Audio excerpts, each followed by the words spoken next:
Yo les amis, j'espère que vous avez la patate. Bienvenue dans cette nouvelle vidéo. Je suis aujourd'hui avec un chat fourbe. Salut chat fourbe. Hello, comment vas-tu? Ça va et toi? Alors les amis, si vous ne connaissez pas chat fourbe, on va mettre le lien dans la description juste en dessous.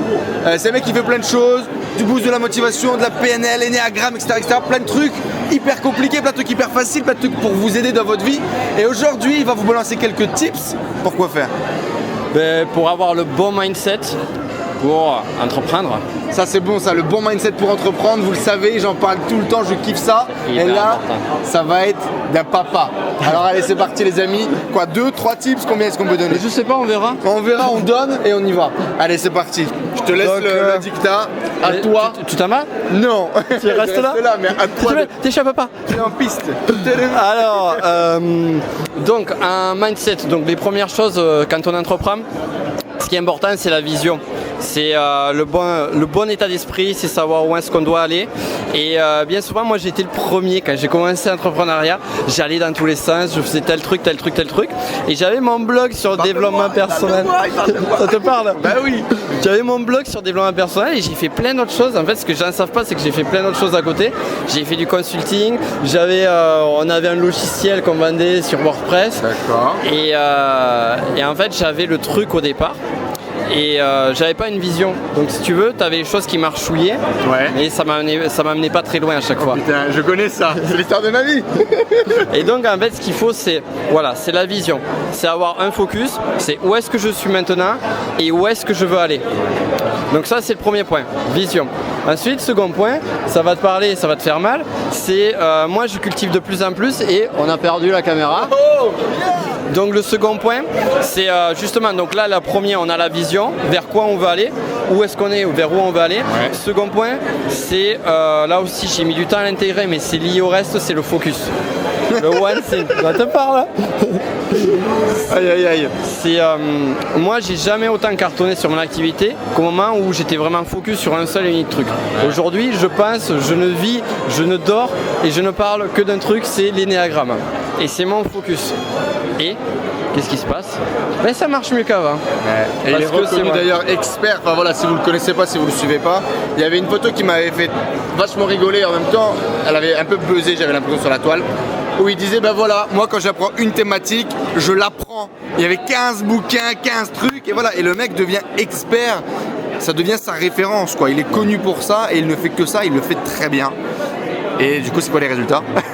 Que ça marche mieux. En fait, il y a ça, le fait de devenir expert sur un domaine, mais aussi le fait de ne pas s'éparpiller. Eh bien, on a plus de temps, plus d'énergie, plus de focus. Quand tu vas à une soirée de networking, quand tu vas à un événement, tu vois, comme ici sur la NBS, quand on me demande, ok, t'es qui, tu fais quoi? Ben moi, je suis formateur en énéagramme, en présentiel et en numérique. Bam, c'est simple, c'est clair. J'ai plein d'autres choses, mais ça, voilà, c'est moi.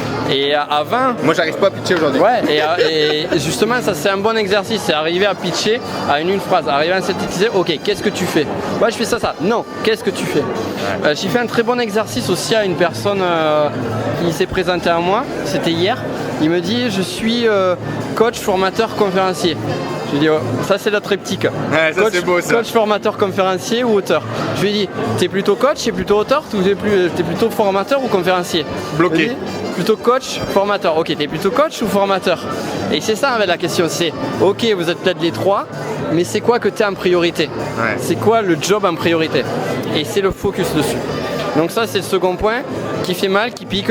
Surtout quand on a un énéagramme, on aime bien faire plein de choses et aller dans tous les sens. Ça te parle? Ça me parle. Ça me parle. Et ils le savent en plus, enfin ils le savent. Ma chaîne YouTube en est un exemple. J'arrive pas à me décider là où je vais, comment je le fais, etc. Je parle de tout ce qui m'inspire, de tout ce qui me fait kiffer, ce qui fait un bordel monstre. Alors du coup j'aurais un troisième conseil pour toi, justement pour t'aider là-dessus. La boum, allez on y va. C'est en fait c'est arrivé et moi c'est un conseil qui a marché pour moi, vraiment. Ouais. C'est tu fais plein de choses, tu t'intéresses à plein de choses. Moi c'est pareil, je suis un boulimique de savoir, j'ai besoin de savoir plein de trucs, j'ai besoin d'apprendre, je suis tout le temps dans cette dynamique là. Ouais. Et avant, je faisais plein de choses à droite à gauche.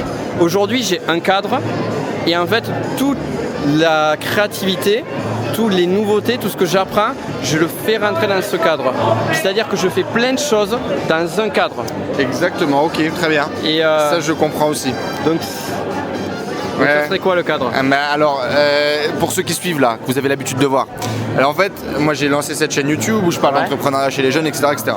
Sauf que ça, à un moment donné, je ne voyais pas le bout pour en vivre.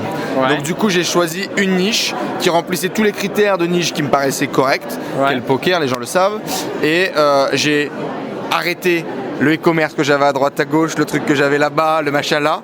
Et j'ai fait de la formation, du e-commerce, du machin, que sur le poker. Yes. Et donc effectivement, et j'arrête d'apprendre aussi, j'ai un truc qui te parlera peut-être, le just-in-time learning.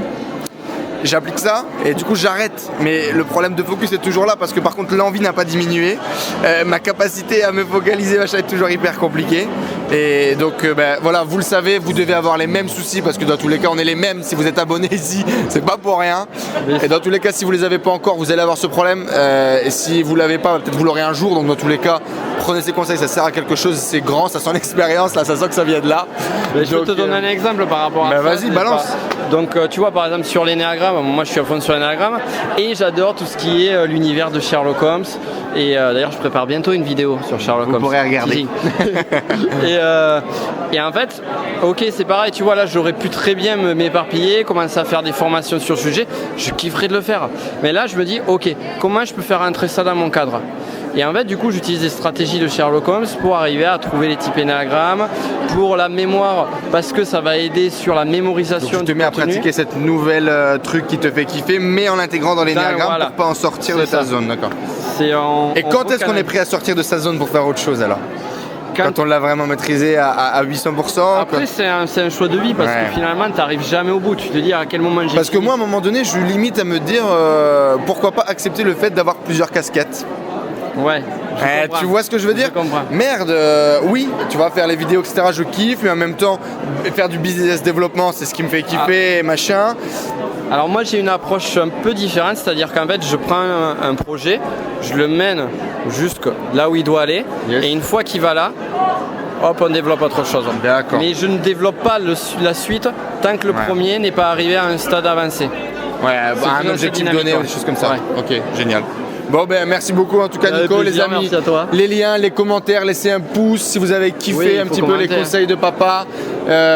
Partagez, faites-vous kiffer. Il faut partager ces conseils qui sont importants, qui vont vous aider à booster votre business, qui vont vous aider à démarrer, qui vont vous donner de la patate, de la motivation, on s'en fout. Faites-vous kiffer, partagez la vidéo, je vous dis à très vite. Ciao. Ciao.